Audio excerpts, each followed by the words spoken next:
दोस्तों, आप सब लोग जानते हैं कि भगवान श्री राम न्याय प्रिय और भक्त वत्सल हैं।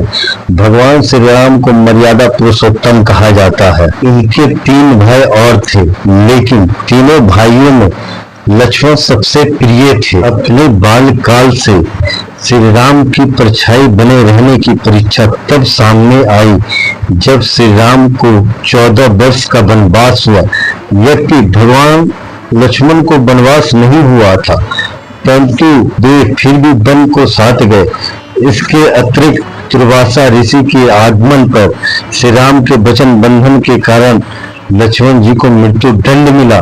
तब राज दरबार में हनुमान जी के परामर्श पर श्री राम ने मृत्यु दंड के स्थान पर लक्ष्मण जी का त्याग किया, परंतु लक्ष्मण जी ने बड़े भाई के वचन का मान रखने के लिए सरयू नदी में जल समाधि ले ली थी। सवाल उठता है कि न्याय प्रिय और भक्त वत्सल कहलाने वाले प्रभु श्री राम ने आखिर अपने प्राण प्रिय भाई को उनकी छोटी सी गलती पर प्राण दंड क्यों दिया? वह गलती क्या थी जिसने भगवान राम को ऐसी कठोर सजा देने के लिए विवश कर दिया था? ये घटना उस वक्त की है जब श्री राम लंका विजय करके अयोध्या लौट आते हैं और अयोध्या के राजा बन जाते हैं।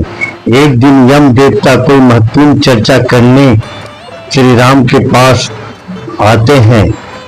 चर्चा प्रारंभ करने से पूर्व वो भगवान राम से कहते हैं कि आप जो प्रतिज्ञा करते हो उसे पूर्ण करते हो।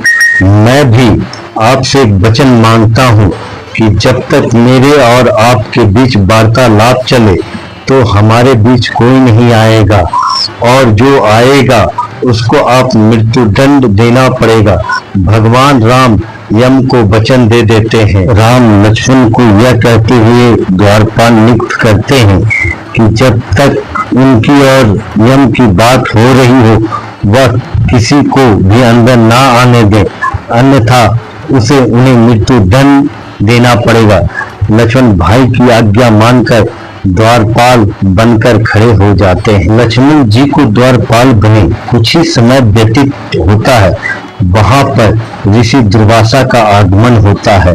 जब दुर्वासा ने लक्ष्मण जी से अपने आगमन के बारे में श्री राम जी को जानकारी देने के लिए कहा तो लक्ष्मण ने बिन नम्रता के साथ मना कर दिया।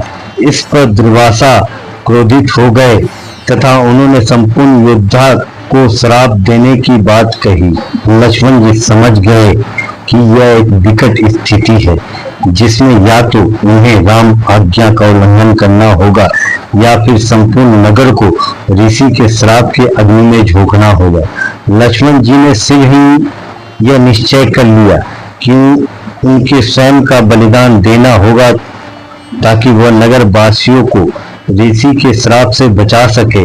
उन्होंने भीतर जाकर ऋषि दुर्वासा के आगमन की सूचना दी। भगवान श्री राम ने शीघ्रता से यम के साथ अपनी वार्तालाप समाप्त कर ऋषि दुर्वासा की अवभगत की, परंतु अब श्री राम दुविधा में पड़ गए क्योंकि उन्हें अपने वचन के अनुसार लक्ष्मण को मृत्यु दंड देना था। वह समझ नहीं पा रहे थे कि वो अपने भाई को मृत्यु दंड कैसे दें, लेकिन उन्होंने यम को वचन दिया था जिसे निभाना भी था। इस दुविधा में श्री राम ने अपने गुरु का स्मरण किया और कोई रास्ता दिखाने को कहा। गुरुदेव ने कहा कि अपने किसी प्रिय का त्याग उसकी मृत्यु के समान ही है, अतः तुम अपने वचन का पालन करने के लिए लक्ष्मण का त्याग कर दो। तब प्रभु श्री राम कहते हैं, हे सुमित्रा नंदन लक्ष्मण, मैं तुम्हारा त्याग करता हूँ। लेकिन जैसे ही लक्ष्मण जी ने यह सुना तो उन्होंने प्रभु राम से कहा कि आप भूलकर भी मेरा त्याग नहीं करना।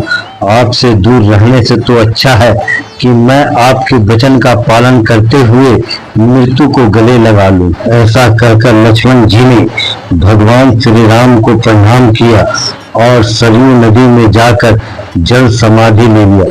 इस तरह लक्ष्मण जी ने अपने शरीर का त्याग किया था। इसीलिए तो सही कहा गया है कि विधना तेरा लेख किसी को समझ में नहीं आता है। इस तरह श्री राम और लक्ष्मण दोनों ने अपने वचनों और कर्तव्यों का पालन किया। इसीलिए कहते हैं, रघुकुल रीत सदा चली आई, प्राण जाए पर वचन न जाई। जय श्री राम दोस्तों।